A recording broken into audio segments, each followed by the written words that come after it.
top general appears in front of the Senate Armed Services Committee, and what does he say? Well, it depends what you read, apparently. Read the New York Times, The Hill, and most of the U.S. press, and the general came out, as it were, for the first time for a review of the Pentagon's Don't Ask, Don't Tell policy.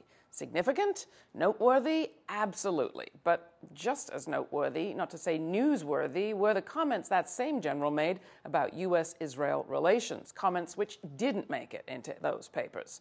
For the first time, General David Petraeus, the head of U.S. Central Command, said in effect that Israel's total impunity is becoming a liability. And I quote, "The conflict foments anti-American sentiment due to a perception of U.S. favoritism for Israel." Continuing, Arab anger over the Palestinian question limits the strength and depth of U.S. partnerships and weakens the legitimacy of moderate regimes in the Arab world. Meanwhile, Petraeus continued, Al-Qaeda and other militant groups exploit that anger to mobilize support. Is that noteworthy?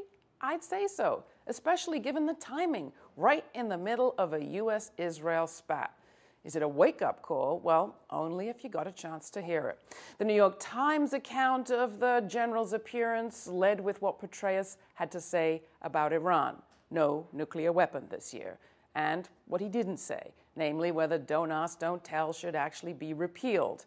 While he supports a review, he didn't have the time, he said, to lay out his actual opinion on the matter. So, non-news led real news at the Times, and they weren't alone. Makes you wonder just what the Gray Lady's slogan about all the news that's fit to print really means.